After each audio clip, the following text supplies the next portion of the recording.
Mastering the Inner Game of Wealth. Secrets No One Told You, Part 1. Introduction. Awakening to a New Way of Thinking. Welcome to this full audiobook-style journey based on mastering the inner game of wealth. Secrets No One Told You. You're about to embark on a powerful inner transformation. One that reprograms your mind for lasting wealth, purpose, and freedom. Not just the kind of freedom that shows up in your bank account, but the kind that allows you to wake up every day without fear, without shame, and without the feeling that you're stuck surviving. In this experience, we won't be chasing get-rich-quick schemes or surface-level advice. We'll be diving into the root of your financial reality, into your beliefs, your emotions, and your subconscious blueprint around money. Why? Because the truth is this: you don't get rich by what you do. You get rich by who you become. And in the next 2 hours, we're going to begin that becoming. Whether you were born into poverty, grew up middle class, or already earn a decent income but feel like something's still missing, this content is designed to activate something deeper. This is about more than money. It's about identity. It's about power. It's about unlearning what society taught you and finally stepping into what you were born for. So take a deep breath, settle in, and open your heart to what's coming. This is the beginning of your new inner game. Part 2. Understanding the Inner Game. What no one taught you about wealth. Let's begin by answering a foundational question. What is the inner game of wealth? Simply put, the inner game refers to the unconscious beliefs, emotional patterns, and mental conditioning that drive your financial life, even when you're unaware of them. We're taught in school how to read, write, and memorize formulas. But no one teaches us how to think about money. No one tells us that our parents' beliefs about money shape our own, that our nervous systems can associate money with danger, guilt, or rejection, that success can feel uncomfortable if it threatens our old identity.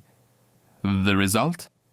We hustle, grind, push, and burn out, trying to change the external without ever transforming the internal. That's why someone can make 6 figures and still feel broke. That's why lottery winners lose everything. That's why people self-sabotage right before the breakthrough, because their inner programming hasn't caught up. Let's explore how that programming is formed. Part 3. The origins of your financial programming.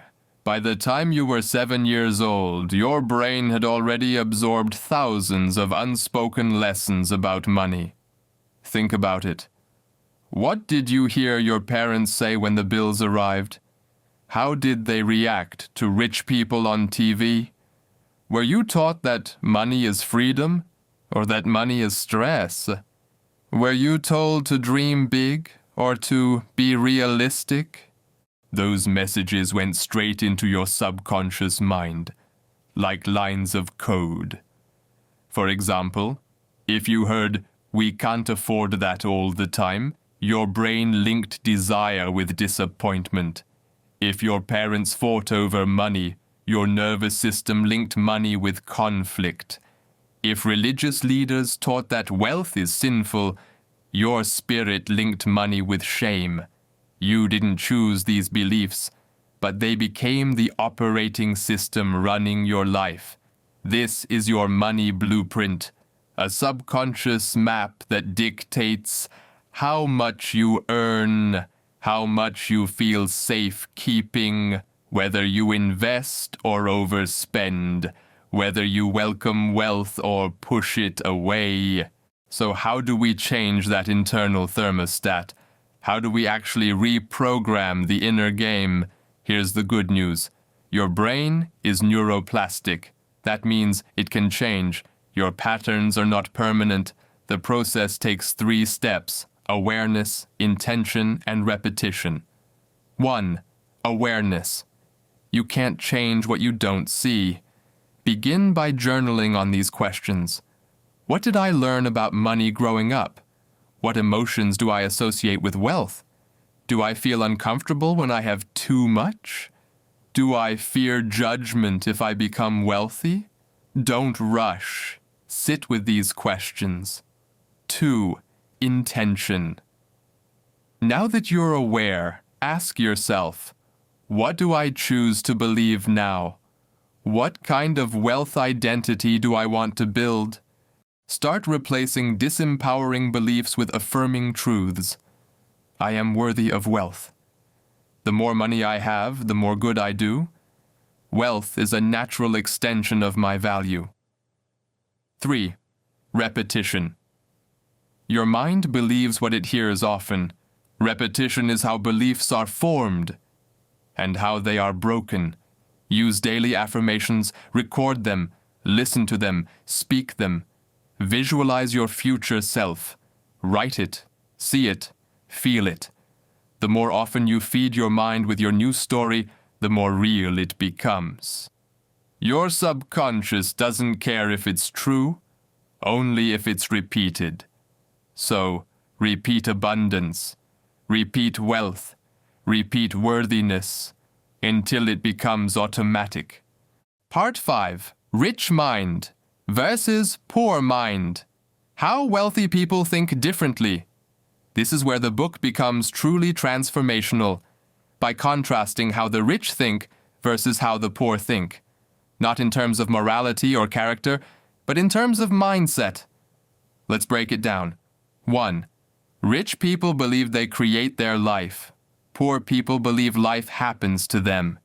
Wealthy individuals understand that they are the cause, not the effect. They don't wait for luck. They create opportunity. If it's to be, it's up to me. 2. Rich people play the money game to win. Poor people play not to lose. While the poor try to get by, the wealthy aim for abundance. They think in terms of overflow, not just survival. 3. Rich people think big. Poor people think small. Wealthy thinkers ask, how can I impact 10,000 people? How can I scale this? Poor thinkers ask, how can I just make it through the month? 4. Rich people focus on opportunity. Poor people focus on obstacles. When faced with challenges, the rich ask, how can this work? The poor say, this won't work for me. 5. Rich people admire other successful people. Poor people resent them. If you resent wealth, you repel it. If you admire it, you invite it. Here's a reflective prompt. When you see someone driving a luxury car, do you feel envy or inspiration? Your answer reveals your attraction or resistance to wealth. 6. Rich people associate with other rich-minded people. Poor people stay surrounded by fear, complaints, and scarcity. Your environment either reinforces or rejects your growth. So ask yourself, who do I spend the most time with? Are they committed to growth or to comfort? Success is contagious. So is failure. Choose your circle wisely. Part 6. Emotional triggers around money. Healing the root. We now move into the emotional realm of wealth. Because money is rarely about money. It's about safety, control, identity, fear of rejection, fear of not being good enough. Many of us have deep emotional wounds around money. I'm afraid if I earn too much, I'll lose it all. I feel guilty when I have more than others. I'm ashamed of how I've mismanaged money in the past. People won't like me if I get rich. These feelings live in your body, not just your mind. Wealth requires not just affirmations, but emotional integration. Here are tools for healing. 1.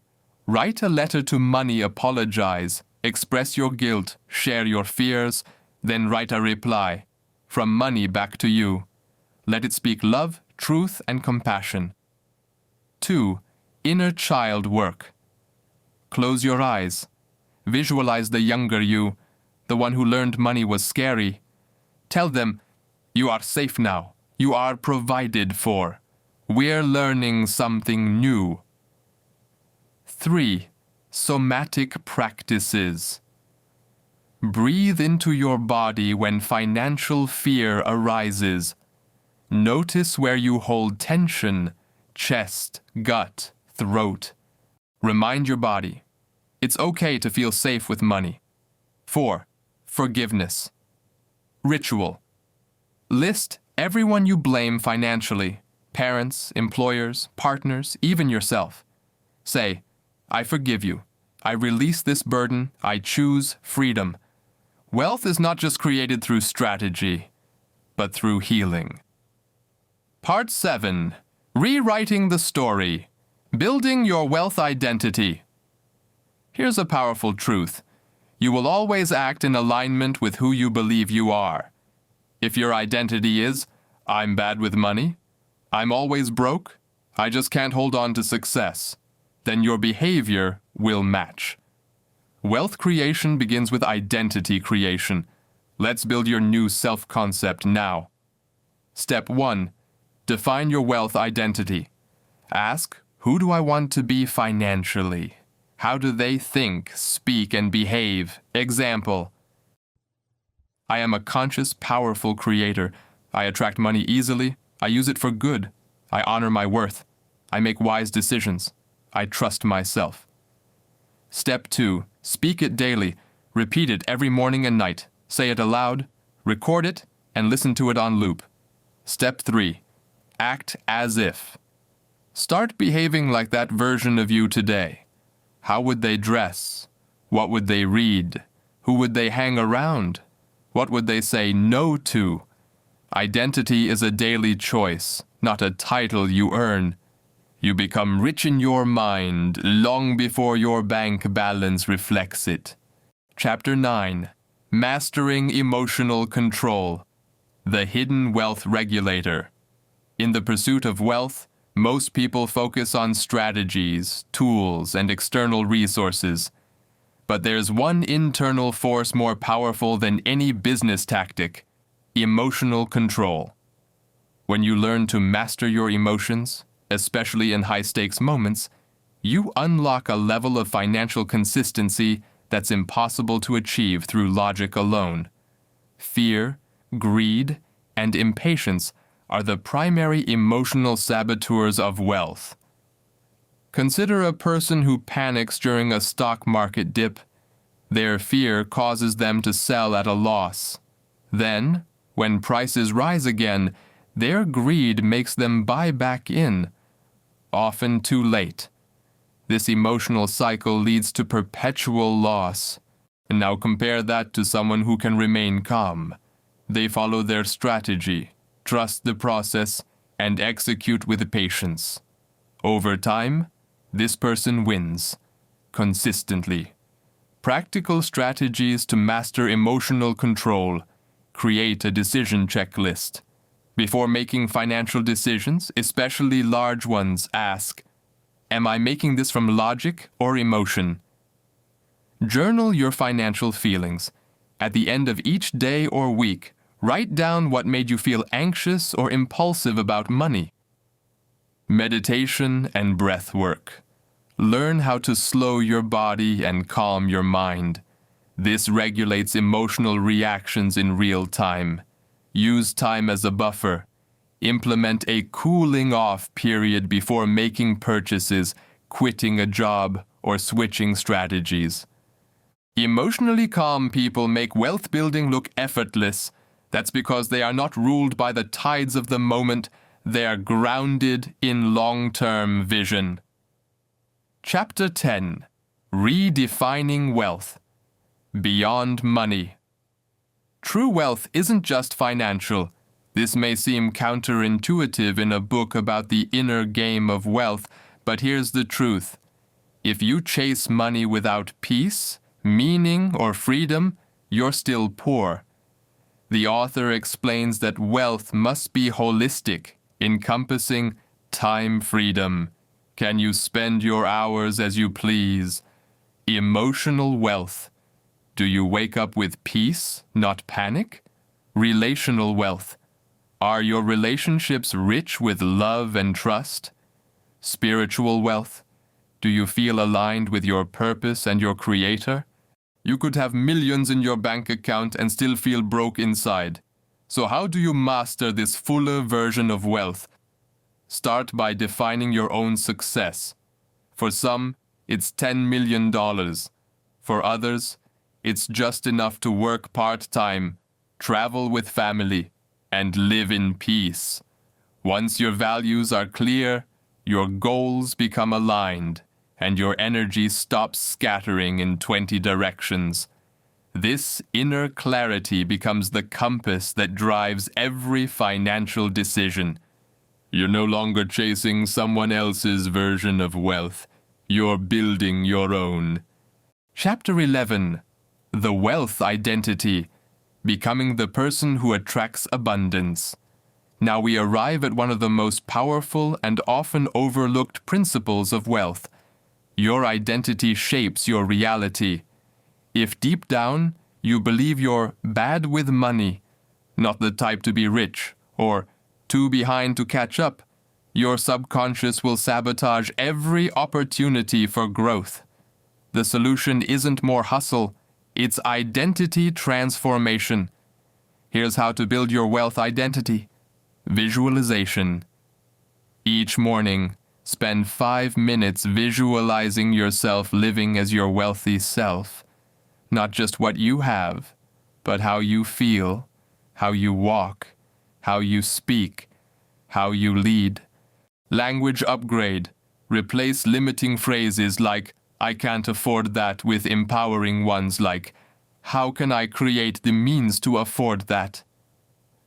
Environmental alignment. Spend time around people who normalize wealth, who talk about abundance without guilt or shame. Your environment will reprogram your identity faster than willpower ever could. Act as if.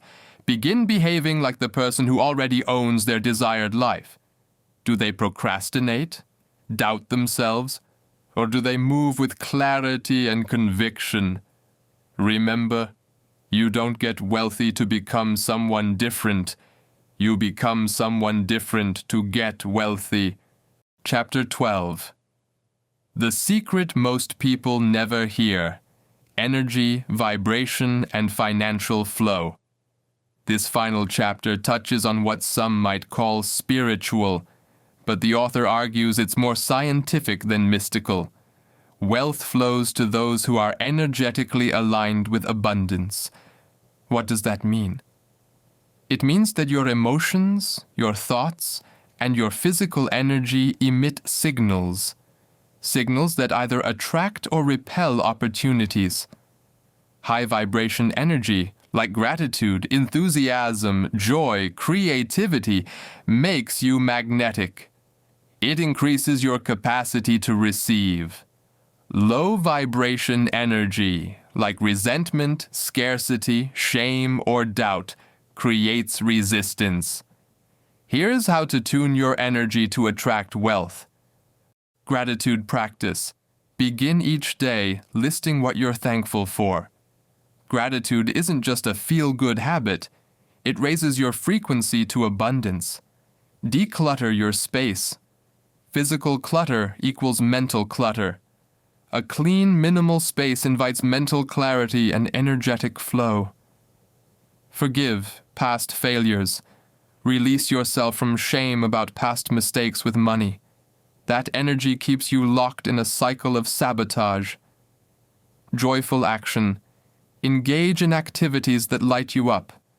Passion puts you in your most creative, generous, and powerful state. The author emphasizes this truth. You don't just do wealth, you become it. And once your energy aligns, you'll find money coming from unexpected sources at surprising speeds with little resistance. Final reflection, mastering the game within. By the end of this journey, we realize wealth is not just strategy, it's identity. Investing, saving, earning only works when the internal game, beliefs, emotions, habits, is mastered. Your mindset, not your bank balance, determines your wealth trajectory. So ask yourself now, who am I becoming? What story about money do I need to rewrite? What habits, emotions, and thoughts will I upgrade starting today? Mastering the inner game of wealth is not a one-time event. It's a lifelong journey of becoming more aligned, more intentional, and more powerful with every decision you make. The secrets you needed were always inside you, and now you are no longer unaware.